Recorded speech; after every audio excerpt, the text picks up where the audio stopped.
Welcome back to our channel. నేనైతే రీసెంట్గా Jio air fibre అయితే పెట్టించడం జరిగింది.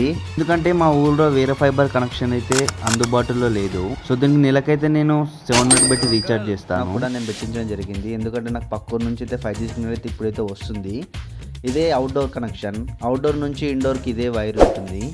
సో ఇక్కడ నుంచే మాకు వస్తుంది అన్నమాట. ఇది రిసీవర్. ఈ రిసీవర్ అయితే ఇప్పుడైతే 30 MBPSతో నడుస్తుంది. ఇక్కడ బ్యాటరీ కూడా ఇచ్చాడు దానికి.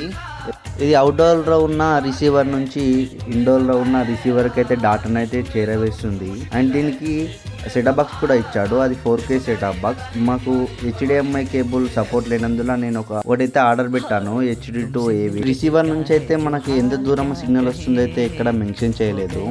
చలో ఇప్పుడైతే చూద్దాం పదండి అది ఎంత స్పీడ్తో రన్ అవుతుందో. డౌన్లోడ్ స్పీడ్ అయితే 30 వస్తుంది. అప్లోడ్ స్పీడ్ కూడా 30 వస్తుంది. మరిన్ని వీడియోస్ కోసం సబ్స్క్రైబ్ చేయండి. ఇంకా ఏమైనా డౌట్స్ ఉంటే కామెంట్ బాక్స్లో కామెంట్ చేయండి, నేను ఆన్సర్ ఇస్తాను.